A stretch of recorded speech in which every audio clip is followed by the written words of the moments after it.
지난 목요일 우리 고국에서 역사의 한 획을 긋는 남북 정상회담이 있었습니다. 여러분들 다 지켜보셨으리라 생각하고 큰 감동이 있는 그런 사건이었습니다. 평화와 통일을 염원하는 것, 남이나 북이 따로 없는 정말 우리 모두가 소망하는 그런 일이 아닐 수 없어요.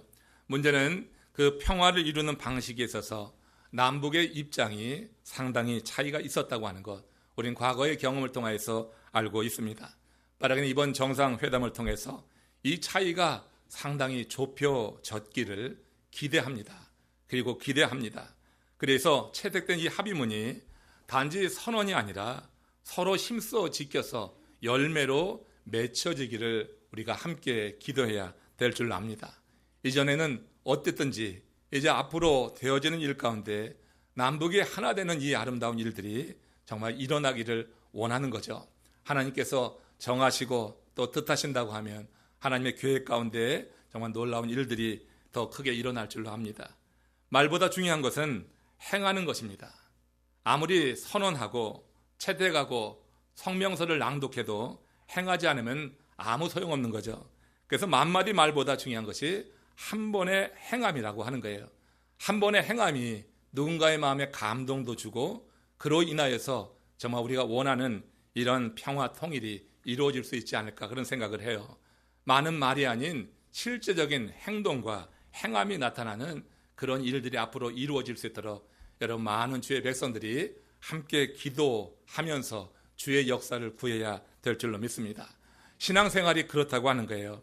우리의 신앙생활도요, 단지 말로만이 아니라 진리를 삶으로 살아낼 때 그게 의미가 있고 가치가 있죠. 여러분, 다시 말해서 진리를 아는 것에서 진리를 따라 사는 것으로 변화를 이루어야 그것이 의미 있는 일이라 하는 것입니다. 그 시편 119편 1절 2절에 보면 시인이 이런 고면을 하고 있습니다. 같이 합독합니다.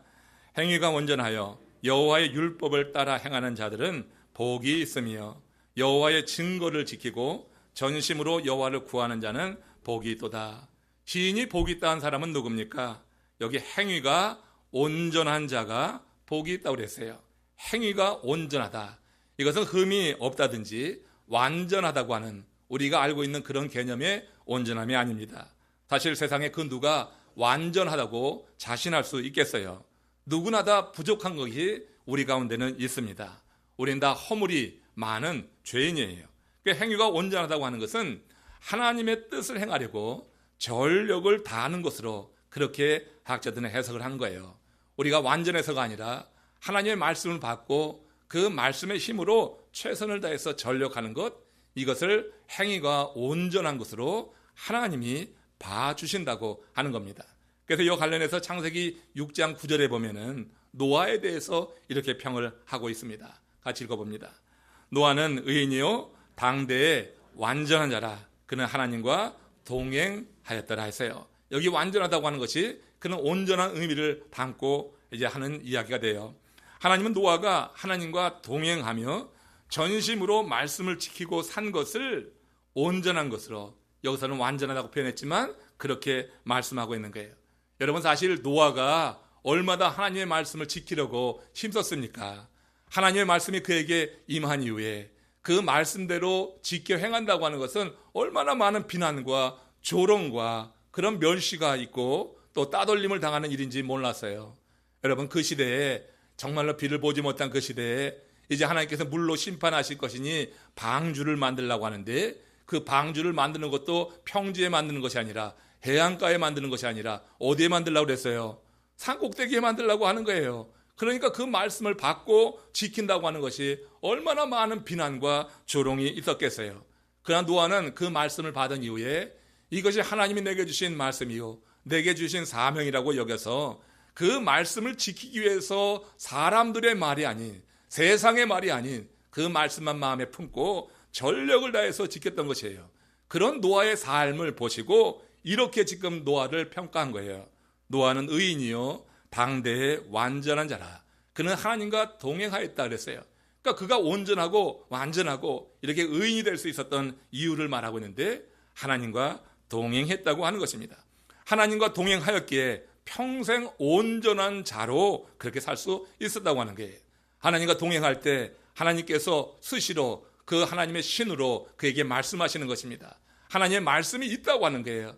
하나님과 동행했다고 하는 것은 그 말씀이 있다고 하는 거고 그 말씀 안에 살아간다고 하는 것이니까 하나님의 말씀으로 살아가니까 온전한 거예요. 세상 사람들의 말을 따라가는 것이 아니라 내 생각을 따라가는 것이 아니라 하나님과 동행하면서 하나님이 쓰시러 주시는 말씀, 이미 주신 말씀을 다시 리마인드하게 하시고 그 말씀이 살아있게 하시면서 살게 하시니 그는 온전한 자가 될 수 있었다고 하는 거예요. 그로 인해서 대홍수로 세상을 쓸어버리실 때 그때 하나님은 그와 그의 가족은 생존할 수 있도록 지켜주신 것입니다. 같은 맥락에서 시인도 여호와의 율법을 따라 행하는 자를 그래서 복이 있다고 한 거예요. 복 있는 자는 여호와의 율법을 따라 행하는 자다. 율법을 아는 것만이 아니라 율법을 받았기에 그것의 소중함을 알아서 행하는 자가 복이 있다 이렇게 말한 거예요. 이렇게 복 있는 자가 될 때 우리는 바울이 명령한 대로 지금 살고 있다고 자신 있게 말할 수가 있는 거고요. 이거 오늘 말씀과 통하여서 본문의 말씀과 관계에서 중요한 말씀입니다. 같이 한번 로마서 12장 2절 말씀 읽겠습니다. 너희는 이 세대를 본받지 말고 오직 마음을 새롭게 함으로 변화를 받으라. 지금 바울은 성화를 말씀하고 있는 것입니다. 구원받은 자가 그 이후에 성화되어져 가는 그런 삶 속에서 이제 세대를 본받지 말고 마음을 새롭게 함으로 변화를 받으라. 우리가 마음을 새롭게 하고 변화를 받기 위해서 하나님과 동행하면서 하나님이 주시는 말씀이 우리 가운데 계속 공급받게 될 때 그렇게 공급되는 힘으로 우리는 변화를 이루어 나갈 수가 있는 거예요. 이 성화라고 하는 것이 구원받은 하나님의 사람들이 평생을 추구하며 살아가야 될 그런 삶임을 지금 여러분 이 바울은 강조하고 있는 것입니다. 우리는 인간적인 노력만으로 어느 누구 한 사람도 변화시킬 수가 없어요. 다만 우리가 사랑 안에서 변화된 삶을 살아가게 될 때 누군가의 마음에 감동을 줄 수 있고 우리가 감동을 준다고 해서 내가 그 사람을 구원하는 것이 아니라 나의 변화된 삶을 보고 누군가가 감동을 하게 되면은 하나님의 말씀을 그가 받아들일 수 있는 마음을 갖추게 된다고 하는 거예요. 그래서 여러분 하나님의 역사 속에서 그 영혼이 구원받게 되는 거예요. 하나님께서 구원받은 우리들 통하여서 이루고자 하는 일은 마음을 새롭게 해서 내가 변화를 받음으로, 이 말은 뭐예요? 말씀대로 행함으로 인하여서 누군가의 마음에 큰 감동을 일으킬 때 그 영혼이 구원받을 수 있기 때문에 이것이 하나님께서 구원받은 우리들에게 보기 원하는 그런 삶이라고 바울은 강조하고 있는 것입니다. 오늘 본문에서 사도 요한이 강조하는 바도 바로 이런 변화된 삶이에요. 그러니까 변화라고 하는 것은 나 혼자 어떤 영적인 유희를 누리기가 위해서가 아니라 내 삶의 변화를 통하여서 하나님이 정말 사랑하고 기뻐하시는 한 영혼을 구원하는 이 일을 위해서 오늘 우리에게 변화된 삶을 요구한다고 하는 것을 기억해야 돼요. 오늘 본문 말씀도 그런 차원에서 이해할 수 있습니다. 요한일서 4장 20절 말씀입니다. 같이 합독하겠습니다. 누구든지 하나님을 사랑하노라 하고 그 형제를 미워하면 이는 거짓말하는 자니 보는 바 그 형제를 사랑하지 아니하는 자는 보지 못하는 바 하나님을 사랑할 수 없느니라. 여러분 모두 하나님을 사랑하는 줄로 믿습니다. 하나님을 사랑하시죠?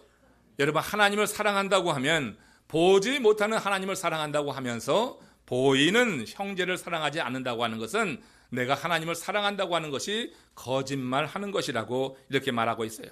우리가 하나님을 사랑한다는 말이 진심이면 우리의 삶의 변화가 있어야 된다고 하는 것인데 그 변화라고 하는 것이 뭐냐? 형제를 주의 마음으로 사랑할 줄 알아야 된다고 하는 거예요. 여러분 그 형제는 믿음의 공동체에 있는 바로 여러분들과 같은 형제 자매를 의미하는 겁니다. 다른 게 아니에요. 믿음의 공동체 하나님이 불러주신 형제들 사이에 자매들 사이에 이런 사랑이 있어야지 내가 하나님을 사랑한다고 하는 것이 진심임을 하나님이 받으신다고 하는 거예요. 그렇지 않으면 하나님을 사랑한다는 말이 거짓말하는 거다. 오늘 내가 하나님을 사랑한다고 아무리 말해봤자 그렇게 마음 가운데 형제에 대해서 미워하고 증오하는 마음이 있어서는 그 사랑은 거짓이라고 하는 거예요. 하나님을 사랑한다고 하는 것이 거짓이라고 하는 거니 얼마나 강력한 도전이 돼요. 요한이 이렇게까지 형제의 사랑을 강조하는 이유가 있는 것입니다. 그건 당시 초대교회 내에 성도들 사이에 이 반목과 갈등과 다툼이 많이 나타나고 있었던 거예요. 그러니까 요한이 사랑하는 그 교회인데 그 교회 안에 성도들 사이에 이런 다툼이 있게 되니까 이제 이 요한의 마음이 정말로 아팠습니다. 초대교회 성도들은요, 누구나 하나님을 사랑한 것 분명합니다. 초대교회 성도들과 오늘 이 시대의 성도들은 많은 차이가 있어요. 초대교회 성도들은 대가를 치르며 성도가 되었어요. 오늘 우리가 여러분 교회에 누굴 청할 때 무슨 대가를 청하려고 합니까? 우리는 오히려 이렇게 섬기고 많은 것을 주고 많이 이렇게 사랑하고 이렇게 시간도 드리고 합니다. 그러나 초대교회 성도들은 정말 성도가 되려고 하면은 자기의 인간적인 관계를 다 끊어야 될 때가 많이 있었어요.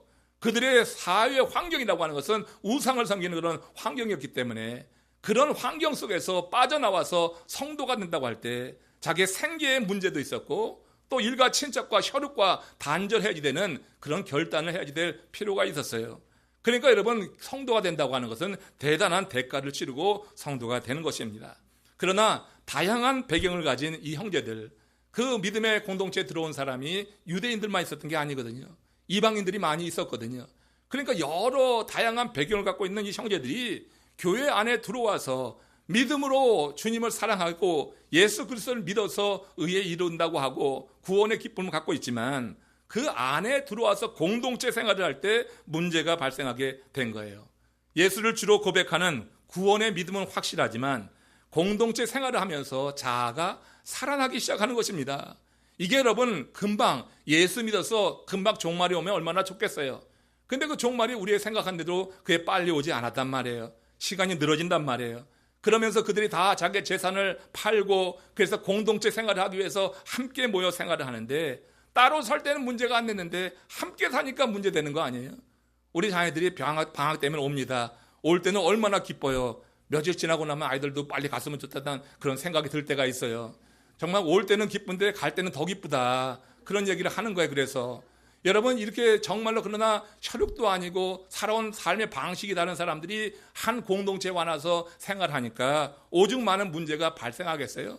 하나님 사랑하는 것을 의심하는 게 아니에요. 하나님을 다 사랑해요. 예수 그리스도로 말미암아 구원 얻었다고 하는 믿음은 있어요.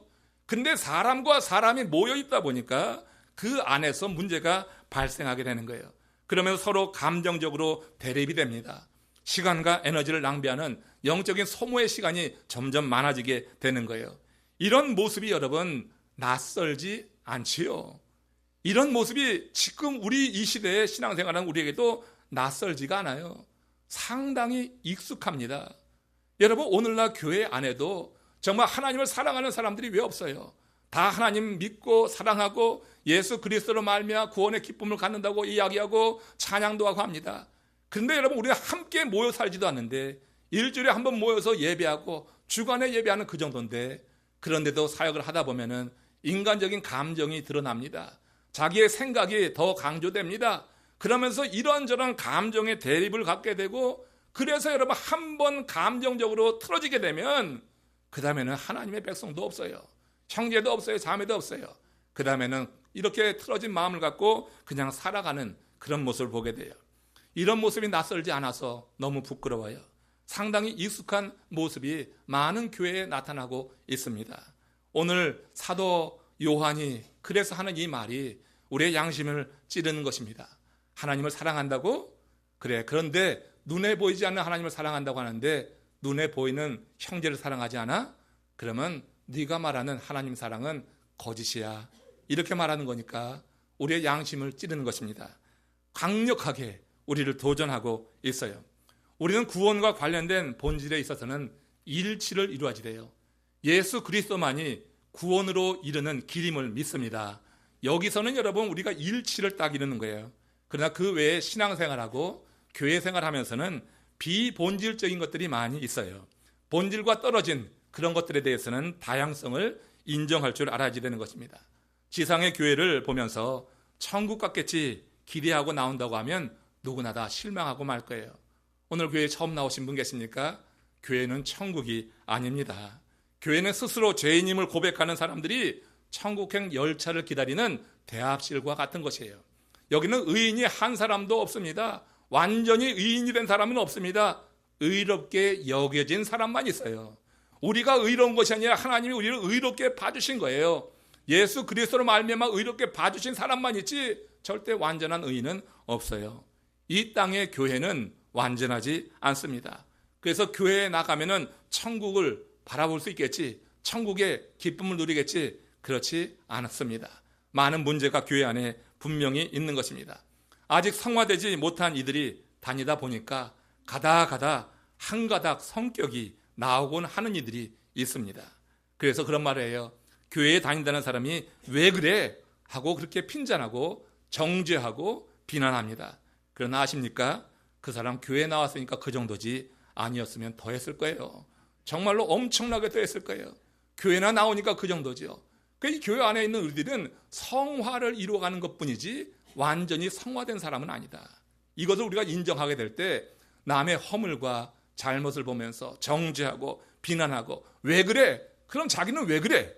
남에게 왜 그래 하면서 자기는 그걸 왜 그러는 거예요? 그러니까 이 문제가 있는 거죠. 남에게 왜 그래 하는 사람은 실제로 자기가 왜 그래 하고 있는 거예요. 우리가 문제라고 하는 것입니다. 교회 안에가 바로 우리가 서로 이렇게 사랑해야 될 그런 사랑의 대상을 하나님께서 함께 묶어주신 거예요. 사랑의 결정체가 아니라 지금은 사랑을 해주고 서로 섬겨야 될 그런 하나님의 사람들 함께 모여서 천국의 여자를 기다리고 있는 것이다. 이렇게 생각할 때 이견 가져 있는 형제들에 대해서 우리가 주의 말씀처럼 그렇게 이해하고 받을 수 있으리라고 생각해요. 형제를 사랑하라고 이렇게 목에 심주어 강조하는 요한 보세요. 지금 여러분 이렇게 강조하니까 요한은 완벽한 사람 같죠? 그가 처음부터 완벽했습니까? 사랑의 사도라고 하는 별칭을 갖고 있는데 그가 처음부터 사랑의 사도였냔 말이에요. 이 요한이 처음부터 그렇지 않았어요. 그의 이전의 모습을 성경이 다 드러내주고 있습니다. 특별히 누가복음 9장에 보면은 그가 과거에 어떠했는지, 예수님을 믿고 따르는 제자 그룹에 있으면서도 그가 행한 일들을 이 성경이 다 드러내고 있습니다. 한 번은 예수님께서 승천할 기약이 찼어요.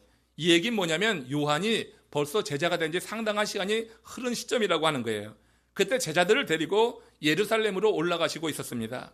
근데 예루살렘으로 가려고 하면 사마리아를 관통하는 것이 지름길이란 말이에요. 그래서 지름길로 들어가려고 하는데 그때 사마리아인들이 예수의 이름을 만류하는 거예요. 그들이 예루살렘으로 예배하러 가는 순례자라고 하는 것을 알았어요. 그 순례자 가운데도 유대인이라고 하는 것을 알았단 말이에요.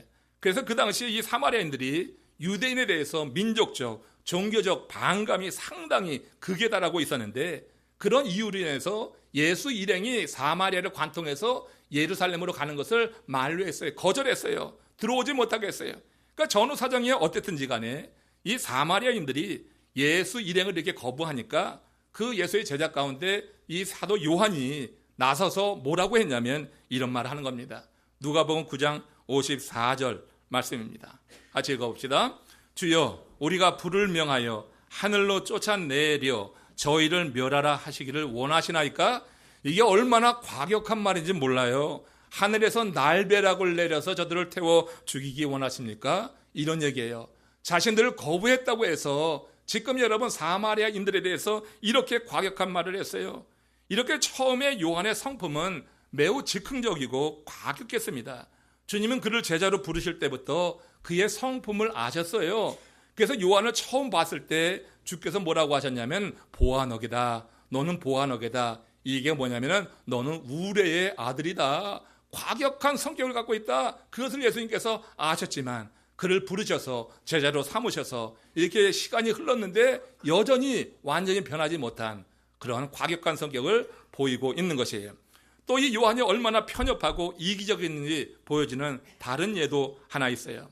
그 어느 날 우연히 한 사람이 주의 이름으로 사람들이 많이 모여있는 곳에서 귀신 들린 자를 고치는 것을 목격한 것입니다. 그때 요한이 그 사람을 불렀잖아요. 불러가지고 그를 나무라는 거예요. 이제 다시는 예수의 이름으로 그런 일을 행하지 말라. 그렇게 나무라는 거예요. 그러면서 금지시켰습니다. 여러분 한번 생각해 보세요. 귀신 들린 사람이 있는데 누군가 예수의 이름으로 내쫓아 주시면 얼마나 선한 일을 한 거예요. 그 귀신 들린 사람이 아픔을 생각한다고 하면 그 사람이 자기의 모르는 혈육이라고 하면은 그렇게 예수의 이름으로 고쳐준 사람이 얼마나 고맙겠어요. 좋은 일을 했는데 그런데 이 요한은 그 사람을 불러서 금지시키면서 그렇게 다시는 전하지 말라고 했고 자기가 한 일에 대해서 아주 자부심을 가지고 예수님께 이렇게 고백합니다. 보고했던 내용이에요. 누가복음 9장 45절 같이 읽습니다. 요한이 여짜오되 주여 어떤 사람이 주의 이름으로 귀신을 내쫓는 것을 우리가 보고 우리와 함께 다니지 아니함으로 금하였나이다. 뭐 때문에 금했어요? 우리와 함께 다니지 아니함으로 금했다. 한마디로 그가 우리 편이 아니기 때문에 금했다고 하는 거예요. 예수의 이름으로 정말로 고난 가운데 있는 사람 치유해주고 그를 자유케 했는데, 그렇지만 그가 우리와 함께 하지 않기 때문에 우리 편이 아니어서 금했나이다, 이렇게 말했단 말이에요. 이에 대해서 예수님께서 누가복음 9장 50절에서 그를 나무라며 이렇게 말합니다. 예수께서 이르시되 금하지 말라. 너희를 반대하지 않는 자는 너희를 위하는 자니라. 주님의 마음을 몰라도 너무나 몰랐던 거예요. 이렇게 이 요한이라고 하는 이가 과격하고 자기만 아는 이기적이고 편협한 그런 마음, 그런 성품의 사람이었어요. 이렇게 즉흥적으로 과격하고 배타적이던 이 요한이 크게 변화된 거예요. 크게 변화된 그 과정이 참 여러분 우리에게 주는 메시지가 있는 거예요. 무엇으로 변화되었느냐, 그 얘기예요. 요한일서 4장 21절 오늘 본문에서 이렇게 말합니다. 같이 읽습니다. 우리가 이 계명을 주께 받았나니 하나님을 사랑하는 자는 또한 그 형제를 사랑할지니라. 보세요. 요한이 변화된 것은 무엇 때문입니까? 그 계명을 주께 받았다고 하는 거예요. 자, 그 계명이라고 하는 것은 하나님을 먼저 사랑하는 거고 이와 같이 이웃을 사랑하라고 하는 거예요. 그러니까 하나님 사랑과 이웃 사랑에 대해서 너무나 우리가 귀에 많이 들었던 그런 익숙한 말을 했지만, 그 당시 요한에게 이 계명이 상당히 크게 그의 삶을 근본적으로 바꿀 수 있을 그런 능력의 말씀으로 임했던 것 같아요. 우리가 이 계명을 받았으니 어떻게 해요? 하나님을 사랑하는 자는 또한 그 형제를 사랑할지니라. 그 형제에 대해서, 다른 사람에 대해서 배타적이고 이기적이고 편협한 마음을 갖고 있던 그가 이 계명을 받았으니 이제 하나님을 사랑하는 자, 그 형제를 사랑하는 것이 마땅하다. 여러분, 계명을 받았습니까? 주의 계명을 받은 하나님의 사람들이에요. 우리 하나님의 말씀을 받고 그 말씀대로 살기를 원하는 주의 백성인 줄로 믿습니다. 우리도 다 이 하나님의 말씀을 받았어요. 계명을 받았어요. 우리가 읽기도 하고 설교를 통해 듣기도 하고 우리는 이 계명을 알고 있습니다. 우리가 이 계명을 주께 받았으니 하나님을 사랑하는 자는 형제를 사랑하는 것이 마땅하다고 하는 거예요. 여러분, 우리의 삶의 변화를 이루는 것은 우리가 어떤 기적을 봐서가 아니에요. 엘리야가 주의 음성을 들은 것은 지진 속에서 들은 게 아닙니다. 번개 속에서 들은 것이 아닙니다. 엘리야가 주의 세밀한 음성을, 그 음성을 들을 때 주님께서 그 말씀 속에서 당신을 계시해 준 거예요. 당신이 계시된 것은 엄청난 현상을 통해서 우리 하나님이 당신을 계시하는 것이 아니라 하나님의 말씀을 가지고 세밀한 말씀 속에서 당신을 계시해 주는 거예요. 그 세밀한 음성 가운데 하나님의 계시를 경험한 엘리야가 그 이후에 두려움 없이 하나님의 일을 크게 감당하는 것을 보게 됩니다. 우리의 삶의 변화가 일어난다고 하면 그것은 주의 말씀을 통하여서 주께서 내가 주시는 말씀이 어느 순간 내 마음에 와서 탁 달라붙는 거예요.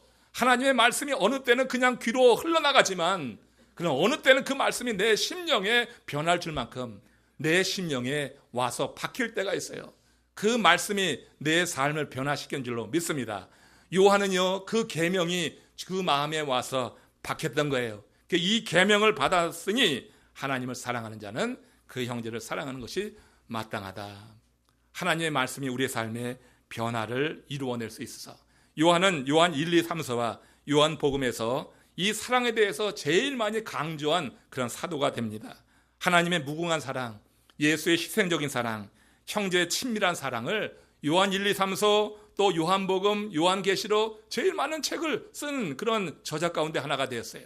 거기서 강조하는 것은 바로 그런 하나님의 사랑이에요. 요한은 말만 하지 않았고 자기 스스로 희생을 무릅쓰고 이 사랑을 실천했습니다. 보세요. 사랑받기를 갈망했던 그가 이제 사랑하는 자로 변화된 거예요. 이건 놀라운 변화입니다. 사랑받기를 갈망하는 사람은 상황이 벽해도 항상 뭔가 받으려고 해요. 내 입장이 많이 좋아져도 항상 받으려고 해요. 이게 여러분 근본적인 변화가 없이는 뭔가 받으려고 하는 사람은 그 버릇을 버리지 못해요. 그러나 여러분 삶의 근본적인 이런 도전을 받고 변화를 이루게 될 때 사랑받기를 그렇게 갈망했던 이 요한은 이제 사랑하는 자로 변화된 거예요. 말씀이 사람 만든 겁니다. 오늘 이 시대에도 말씀이 사람을 만드는 줄로 믿습니다. 우리 인간의 잔소리가 사람을 만드는 게 아니에요. 우리 자녀들을 아무리 잔소리해도 아이들 변하지 않아요. 어쩌면 하나님의 말씀이 사람을 만드는 거예요. 근본적인 변화는 하나님의 말씀을 통해서 이루어지는 거다. 그래서 그 말씀으로 변화를 이룬 사람이 사랑을 실천하는 거예요. 사실 말씀만 들어서는 되질 않아요. 많은 사람들이 말씀을 듣지만 실제로는 그 말씀 안에 변화를 이루지 못할 때 그 사랑은 능력이 있어야 되는데 그것을 감당하지 못하는 겁니다. 얼마 전에 ABC 방송이 시카고에 사는 캐리 로버츠라고 하는 여성의 감동적인 스토리를 보도한 적이 있습니다. 그 방송 3년 전까지 이 캐리는 320파운드에 달하는 뚱녀였어요. 킬로그램으로 하면 145kg. 여러분들과 비슷한 킬로그램에 해당되는 그런 여인인지 모르겠어요. 그러는 그녀가 몸무게를 장장 3년 동안 61kg 감량한 거예요. 다이어트에 성공했어요. 사실 여러분 61kg 다이어트에 성공하면 그것도 뉴스거리가 되겠지만 그렇다고 사람들에게 감동 주는 건 아닌데 그가 그렇게 다이어트에 성공해서 61kg를 감량한 사연이 감동적인 겁니다. 캐리는 신장 질환을 앓고 있던 오빠가 있었어요. 이식 수술을 해야지 될 그런 상황에 있는 오빠입니다. 그 자신의 신장을 떼어서 오빠에게 주기로 그렇게 작정을 하고 그렇게 결심하고 담당 의사와 상의를 하는 과정에서 뜻밖의 사실을 알게 된 거예요. 자기처럼 그렇게 비만인 사람이 한쪽 신장을 떼어주고 나면 고혈압과 당뇨, 발병 그 가능성이 커진다는 거예요. 그 생명에까지 위협이 있다고 하는 그런 말을 듣게 되었어요. 그래서 할 수 없게 된 것입니다. 근데 캐리는 이 오빠를 사랑하는 마음이 참 컸어요. 큰 결단하고 신장을 주기로 작정했던 건데 막상 체중 때문에 그 이식을 하지 못하게 된다고 하니까 참 기가 막혔어요. 자기 상황이 기가 막힌 거예요. 아니 이렇게 이 몸무게 때문에 이것 때문에 오빠에게 신장을 내주지 못하다니 그 결단하는 것이 쉽지 않았는데 실제적인 문제에서 이렇게 장벽을 만난 거예요. 그러나 포기할 수 없었습니다. 그러니 그때부터 단단히 결심을 했어요. 그리고 혹독한 체중 감량에 나섰습니다. 그리고 3년이 지난 이후에 이 캐리가 61kg를 감량해서 이식 적합 판정을 받아서 오빠에게 이 신장을 이식할 수 있었다고 하는 거예요. 여러분 오빠를 살린 것입니다. 그 사랑이 오빠를 살렸어요. 근데 오빠만 살렸습니까? 61kg 감량한 캐리도 산 줄로 믿습니다. 61kg 감량한 캐리도 산 거예요. 그러니까 여러분 우리가 사랑한다고 하면 나에게 많은 희생만 요구하는 것 같지만 실제로 정말 주여 이 마음을 가지고 주님 주신 마음 가지고 사랑을 실천하게 될 때 하나님은 내가 사랑을 실천함으로 그 사람도 살지만 그러나 내 자신이 사는 은혜를 하나님이 기이하게 열어주시는 줄로 믿습니다. 이걸 여러분 그냥 여러분 살 뺐다고 하면 얼마나 힘들겠어요. 그러나 오빠를 사랑하는 마음으로 그 다이어트를 시작하게 되었을 때 정말로 힘들었지만 그 일을 이룰 수 있었고 결국은 오빠도 살리고 자기도 사는 거 아니에요. 자기도 인생이 달라 보일 것 아닙니까? 61kg가 빠졌으니 세상이 달라 보일 수 있는 거예요. 요한은 주의 제자가 되고도 한동안 다른 사람을 배려하는 게 없었어요. 주님을 쫓아다니면서도 이기적이었어요. 자기 중심적인 사람이었어요. 그런 모습들이 이렇게 나타났던 것이에요. 그는 사랑을 행할 줄 몰랐어요. 그의 원래 성품은 남들 위해 군림하며 지시하고 다스리기 좋아하는 그런 스타일이었어요. 그는 공동체를 하나 되게 하기보다는 자기 뜻과 맞지 않으면 단호하게 잘라내는 그런 사람이었어요. 그러는 그가 주의 계명 받고 나서 완전히 변한 거예요. 다른 게 아니에요. 주님께서 다니면서 얼마나 많은 이적을 행하셨어요. 주님께서 안진병을 일으키시고 죽은 자를 살리시고 별의별 이적을 다 일으켰지만 그런 거 보고도 이기적이었어요. 그런 거 보고도 자기중심적이었어요. 그런 거 보고도 편협했어요. 눈에 보이는 현상이 사도 요한을 변화시킨 게 아니라니까요.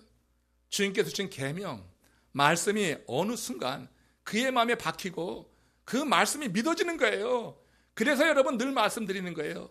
하나님의 말씀을 이렇게 선포할 때 믿어지는 사람은 가장 큰 복을 받은 사람인 줄로 믿습니다.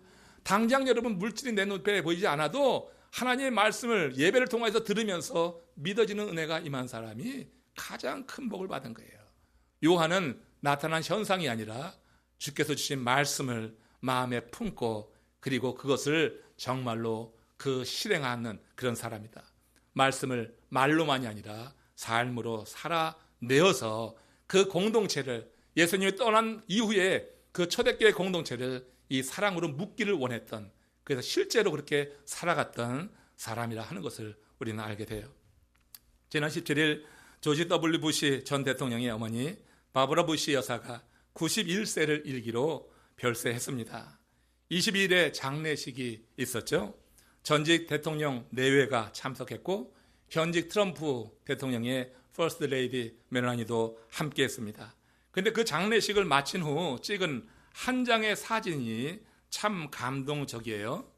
이 사진 속 인물들을 잘 들여다보세요. 이 사진 속 인물들은 지난 30년간 정권을 뺏고 빼앗겼던 정적들입니다. 그렇죠? 이들은 민주당, 공화당의 대통령을 한 번씩 지낸 사람들이에요. 41대부터 44대 미국 대통령이 여기 다 모였어요. 부시 여사의 장례식에 모여서 진심으로 위로하고 그리고 함께 모여서 웃으면서 사진을 찍고 있습니다. 아버지 부시 대통령 앞에 앉아 있습니다. 그는 빌 클린턴 민주당 대표에게 패했었죠. 그리고 클린턴은 공화당 아들 부시에게 또 패했습니다. 아들 부시는 민주당 오바마에게 패했고 오바마는 다시 공화당의 트럼프에게 패했습니다. 그들은 그런 상황, 그렇게 정권을 쟁취하는 상황 속에서 온갖 비난을 다 쏟아내며 진흙탕 싸움을 벌였던 사람들이 여기 지금 있는 거예요. 그들이 한데 모여서 지금 웃으면서 사진 찍고 있습니다. 이들이 함께 웃으며 찍은 이 사진을 보는데 참 부럽다는 그런 생각을 하지 않습니까? 정말 부럽지 않아요? 우리나라 대통령 감옥에 2명 들어가 있습니다. 그리고 더 그렇게 상처를 주려고 서로 정적인 그런 싸움을 벌이고 있습니다.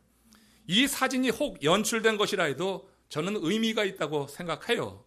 그 기자의 표현처럼 그건 적어도 국민이 무엇을 원하는지 알고 연출한 것이기 때문에 국민을 두려워하는 마음으로 온 대통령이 함께 화목되는 것을 백성이 원하기 때문에 이렇게 연출이라도 할 수 있는 것 아니냐. 이 사진에 대해서 전직 CIA 관료 데이빗 프리스라고 하는 이가 트윗하면서 이런 글을 올렸습니다. 사진 속 각 대통령은 내가 정치적으로 동의하지 않는 일들을 많이 했다. 하지만 그들은 모두 이기심이 아닌 애국심이라고 하는 핵심 가치에 기반해 행동했다고 하는 점은 결코 의심하지 않는다. 이기심이 아니라 애국심이라고 하는 것, 나라를 생각하는 그 마음을 백성이 이해한다고 하는 거예요. 그래서 임기가 끝나도 감옥으로 가지 않고 자기 집으로 들어가서 일상생활을 하면서 이렇게 경조사가 있을 때 함께 모여서 같이 슬퍼하고 같이 기쁨을 나누고 하는 이런 모습이라도 보일 수 있는 것이 얼마나 아름다운 모습인가. 여러분, 하나로 된다고 하는 것 쉽지 않습니다. 그러나 하나 되기 위해서 우리는 힘써 나가야 될 줄로 믿습니다. 북한의 김정은 위원장, 우리 남쪽의 문재인 대통령이 악수했습니다. 여기에 대해서 정치적인 많은 이견이 있어요. 그렇지만 악수 자체에 의미가 있다고 생각하고 산파선을 넘어서 온 그 자체에 또 의미도 있다고 생각합니다. 여러분, 분명히 의도는 달라요. 다시 말하지만 남북이 평화와 통일을 말하는 그런 논리는 다르고 방식도 다릅니다. 그러나 이 일을 시점으로 해서 다시 한번 기대해 보는 거예요. 8번 속았지만 이제 9번, 10번째라도 하나님의 역사 속에서 또 많은 이들의 기도를 통하여서 우리나라에도 화합되고 일치되는 그런 아름다운 일들, 전직 대통령과 현직 대통령이 하나 되는 그런 때를 하나님께서 이루어 주시기를 우리 함께 기도하기를 원합니다. 성서의 일관된 가르침은 믿는 자들이 진리 말씀 안에서 하나 되는 거예요. 하나 되는 거예요. 우리가 하나 될 때 하나님의 일이 이루어질 수 있기 때문에 그렇습니다. 여기서 일치라고 하는 것은 똑같은 유니폼을 입고 있는 그런 획일성을 말하는 것이 아닙니다. 그건 다양성 속의 일치를 말하는 거예요. 이는 성도들의 다양한 은사가 주께서 제시하시는 영적인 비전 아래서 하나 되는 것을 말합니다. 사람이 각기 다른 옷을 입듯이 우리 각자는 은사가 다른 그런 은사를 받았어요. 각각의 은사를 통해서 영적인 목적이 같을 때 우리는 다양성 속에서 일치를 이룬 것이라고 말할 수 있어요. 그 목적이라고 하는 것이 무엇입니까? 그것은 주의 교회를 세우는 것이어야 됩니다. 우리가 여러분 다 떠나서 다양한 은사를 갖고 있고 다양한 영적인 그런 입장을 갖고 있다 할지라도 우리가 살아가는, 우리가 이 교회를 세우는데 그 목적은 주님의 교회 세우는 거다. 하나님께서 우리를 통하여서 보기 원하는 것은 우리의 헌신과 사랑의 실천을 통하여서 하나님의 교회가 이 땅에 굳건히 세워지는 일인 줄로 믿습니다. 다양성 있습니다. 인정해야 됩니다. 그러나 교회를 세우는데 방해가 된다고 하면 우리 자신을 서로 양보하는 가운데 주님의 교회가 든든히 서가는 그 일을 위해서 우리가 나가야 되겠다. 이 목적을 위해서 요한 사도는 형제 간의 사랑을 강조했던 거예요. 교회를 세우기 원하는 요한 사도, 안에 내분과 다툼과 갈등을 보면서 이 교회를 바로 세워야지 되는데 어떻게 세울 것인가 하는 그런 생각 속에서 그는 자신이 받은 은혜에 따라서 형제 간의 사랑을 강조한 거예요. 이 계명을 받았으니 형제를 사랑하는 것이 마땅하다 하면서 그 형제의 사랑에 대해서 강조했어요. 그러면서 대전제로 요한일서 4장 19절에서 이렇게 말씀했던 것입니다. 같이 읽습니다. 우리가 사랑함은 그가 먼저 우리를 사랑하셨습니다. 우리가 사랑해야 되는 그 당위성은 그가 우리를 먼저 사랑했기 때문이다. 우리가 완전했기 때문에 하나님이 우리를 사랑한 것이 아니죠. 하나님 우리가 죄인으로 살면서 온갖 몹쓸 죄를 질 때 그때부터 우리를 사랑하셨어요. 말로만 사랑하지 않고 우리의 죄를 대속하기 위해서 독생자를 십자가에 달려 죽게 하시면서 사랑을 실천하셨습니다. 인간이 지상에서 경험할 수 있는 가장 큰 사랑으로 우리를 사랑하신 것이다 하는 거예요. 그러므로 그 사랑을 받은 우리도 서로 사랑해야지 된다. 이게 요한이 오늘 강조하는 거고, 이 목적을 가지고 교회를 세울 때 우리 교회가 건강하게 다양성 속에서도 일치를 이루면서 하나님의 교회로 크게 쓰임받게 될 거고, 앞으로 이제 새로운 성전에 들어가서 입당하고 이제 여러분 기대하는 것처럼 정말로 많은 새로운 식구들이 우리 가운데 참여한다고 할 때 우리 교회가 바로 서 있다고 하면은 새로 오시는 모든 이들도 함께 더불어서 하나님 앞에 이런 사랑을 실천하며 살아가는 그런 도구들이 될 줄로 믿어요. 이를 위해서 우리가 주의 계명을 마음에 품읍시다. 그러므로 예배할 때마다 다른 그 무엇이 아니라 예수 그리스도에게 집중하는, 그 주께서 우리에게 주시는 그 말씀이 예배 때마다 무엇인가 우리가 관심을 갖고 들으려고 하는 그 마음이 정말 필요하다 믿습니다. 철학자 니체가 말했습니다. 자신에게 복음을 전하려는 기독교인을 향해 그렇게 말했던 거예요. 나더러 구원받으라고 하기 전에 먼저 당신들이 구원받았다고 하는 생활의 증거를 보여주시오. 세상 사람들 보기 원하는 것 말이 아니라 행함이라고 하는 것을 여기서 말해줘요. 우리가 주 안에 관심을 두고 그 말씀을 품고 예배 때마다 주를 바라보게 될 때 주님이 주시는 은혜 안에서 그렇게 살아갈 수 있는 능력이 우리 가운데 임할 거예요. 그렇지 않고 다른 목적으로 예배에 참여한다고 하면은 그 예배는 허사가 되고 말 겁니다. 오늘 주일 아침 워싱턴의 한 교회 목사관으로 전화가 왔어요. 목사님, 오늘 예배에 대통령이 오신다고 하는데 그게 사실입니까? 예배 출석을 잘 안 하던 명목산의 집사가 전화를 걸어서 대통령 참여 여부를 알기 원했던 거예요. 그 얘기 뭐예요? 대통령이 오면은 가겠다고 하는 거죠. 목사님은 그의 관심이 어디에 있는지 알았어요. 그래서 이렇게 대답했다고 하는 이야기입니다. 집사님, 대통령이 예배에 오실지는 대외비라 확실치 않습니다. 하지만 예수님이 오시는 것은 확실합니다. 그 사실 하나만으로 예배에 오실 수는 없는지요? 그 사실 하나만으로 예배를 드릴 수는 없는가? 이민을 살아가니까 외롭습니까? 외로워서 예배합니까? 우리가 구원을 받은 하나님의 사람이고 하나님의 사랑이 우리 가운데 정말 있습니까? 그러면 우리의 관심은 무엇이 되어야 될까요? 다른 거 아닙니다. 오늘 이 예배에 나와서 그냥 외로우니까, 그 이민 생활하면서 지쳐 있으니까 사람 만나서 조금 위로받겠다? 혹여라도 그런 마음 있고 나오면 있습니까? 하나님의 말씀을 듣고자 하는 마음으로 예수님께만 관심하고 나와서 드리는 예배만 될 수 있기를 바랍니다. 신자의 관심은 오직 예수 그리스도야지 돼요. 그분이 주시는 말씀이 우리의 관심의 초점이 돼야지 되지, 여기서 일어나는 많은 사람들의 이야기, 그것이 아니라 우리가 주고받는 그런 대화 아름답고 좋지만 우리 예수님 주신 말씀 위에 설 수는 없는 겁니다. 주의 계명이 이 시간 선포됐어요. 하나님을 사랑하듯이 이웃을 사랑하라. 보이지 않는 하나님 사랑한다고 하는데 보이는 형제를 사랑하지 않으면 그 모든 것이 거짓말이다. 하나님이 우리를 먼저 사랑했기에 우리가 사랑함은 하나님이 우리를 먼저 사랑했다고 하는 이 때문이다. 오늘 이 예배를 통해서 우리의 관심을 주님께 모아주시고 그리고 그 말씀이 우리 마음에 새겨져서 우리 삶에도 변화를 이루는 가운데 이 변화를 통하여서 한 영혼이라도 감동을 주고 그 영혼이 주께 나오는 이런 특별한 일에 쓰임받는 저와 여러분 되시기를 주의 이름으로 축원합니다. 고개 숙여서 기도합시다.